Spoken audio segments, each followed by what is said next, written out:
दीक्षाच cooking पॉइंटमध्ये तुम्हा सर्वांचं स्वागत आहे। आज आपण बनवणार आहोत शेवळ्याची भाजी।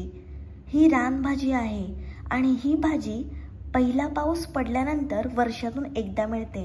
तर ती भाजी कशी बनवायची हे मी आज तुम्हाला सविस्तर दाखवणार आहे। तर बऱ्याच लोकांना माहिती नसते शेवळ्याची भाजी कशी बनवायची। तर तुम्ही व्हिडिओ शेवटपर्यंत बघा आणि ही भाजी आपण मटणाच्या रश्श्यासारखी करणार आहोत। खूप भन्नाट अशी रेसिपी आहे, अतिशय साधी आणि सोपी रेसिपी आहे। तर चला बघूया। अशा प्रकारची शेवळा असतात ती आपल्याला साफ करून घ्यायची आहे। म्हणजे जे वरचं त्याचं साल असते ते आपल्याला काढून घ्यायचं आहे। तुम्ही व्हिडिओमध्ये बघू शकता कशा प्रकारे शेवळा साफ करायची असतात। मस्त शेवळा आपण साफ करून घेणार आहोत। तुम्ही पहिल्यांदाच माझी रेसिपी बघत असाल आणि अजूनपर्यंत चॅनलला सबस्क्राइब केलं नसेल तर जरूर चॅनलला सबस्क्राइब करा। आपली सर्व शेवळं साफ करून झाली आहेत। आता ती आपल्याला बारीक कापून घ्यायची आहेत। एका कढईमध्ये थोडंसं तेल टाकायचं आहे आणि ते छान गरम करून घ्यायचं आहे। आता बऱ्याच वेळा काय होतं, शेवळं बनवली जातात पण ती घशाला खासतात। तर ती खाजू नये शेवळं म्हणून आपण छान हे भाजून घ्यायचे आहेत। मस्त आपल्याला हाय फ्लेमवर भाजून घ्यायचे आहेत।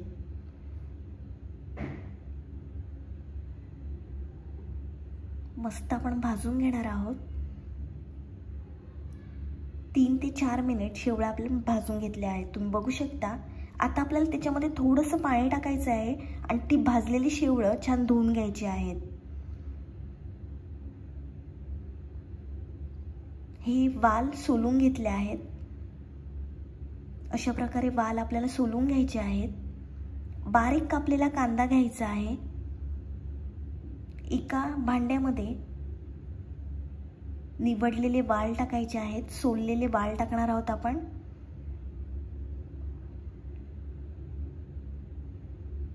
ही शेवळ्याची भाजी आपण वालामध्ये बनवणार आहोत। आता आपल्याला त्याच्यामध्ये बारीक कापलेला कांदा टाकायचा आहे। मग त्याच्यामध्ये आपल्याला भाजलेली शेवळं टाकायची आहेत। 2 ते 3 चमचे तेल टाकायचं आहे।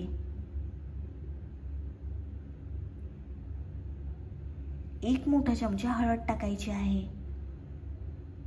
घरगुती लाल मसाला टाकायचा आहे। तुम्हाला जेवढं तिखट हवं असेल तेवढं तुम्ही मसाला टाकू शकता। चवीप्रमाणे मीठ टाकायचं आहे आणि जेवढा रस्सा हवा असेल तेवढं पाणी टाकायचं आहे। मस्त आपल्याला हे छान मिक्स करून घ्यायचं आहे। छान आपण मिक्स करून घेणार आहोत आणि हे मिक्स झाल्यानंतर आपल्याला कुकरमध्ये 4 ते 5 शिट्ट्या देऊन घ्यायच्या आहेत। छान आपलं मिक्स करून झालं आहे। छान आपण हे शिजवून घेणार आहोत आता कुकरमध्ये। मस्त शिजवून घ्यायचं आहे आपल्याला। 3 ते 4 शिट्ट्या दिलेल्या आहेत आपण आणि अशा प्रकारे शेवळं छान शिजवून घेतले आहेत। आता आपल्याला पुन्हा त्याच्यामध्ये मीठ टाकायचं आहे।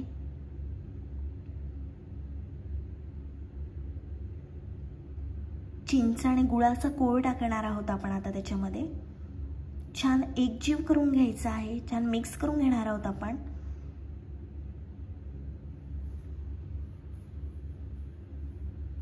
छान 5 मिनिट कढ काढून घेणार आहोत त्याचा। उकळी येऊपर्यंत आपण छान हे शिजवून घेणार आहोत। 5 मिनिट झाकण ठेवायचं आहे। 5 मिनिटानंतर झाकण आपण काढलं आहे। जबरदस्त शेवळ्याची भाजी झाली आहे, तुम्ही बघू शकता। आणि ही भाजी वर्षातून एकदा तुम्ही जरूर खा आणि ज्यांनी खाल्ली नसेल त्यांनी ही भाजी बनवून बघा, तुम्हा सर्वांना खूप आवडेल। गरमागरम शेवळ्याची भाजी, शेवळ्याचा रस्सा खाण्यासाठी तयार आहे। ही रेसिपी तुम्ही जरूर ट्राय करा। माझी रेसिपी आवडली असेल तर व्हिडिओला लाईक, कमेंट, शेअर आणि चॅनलला सबस्क्राइब करायला विसरू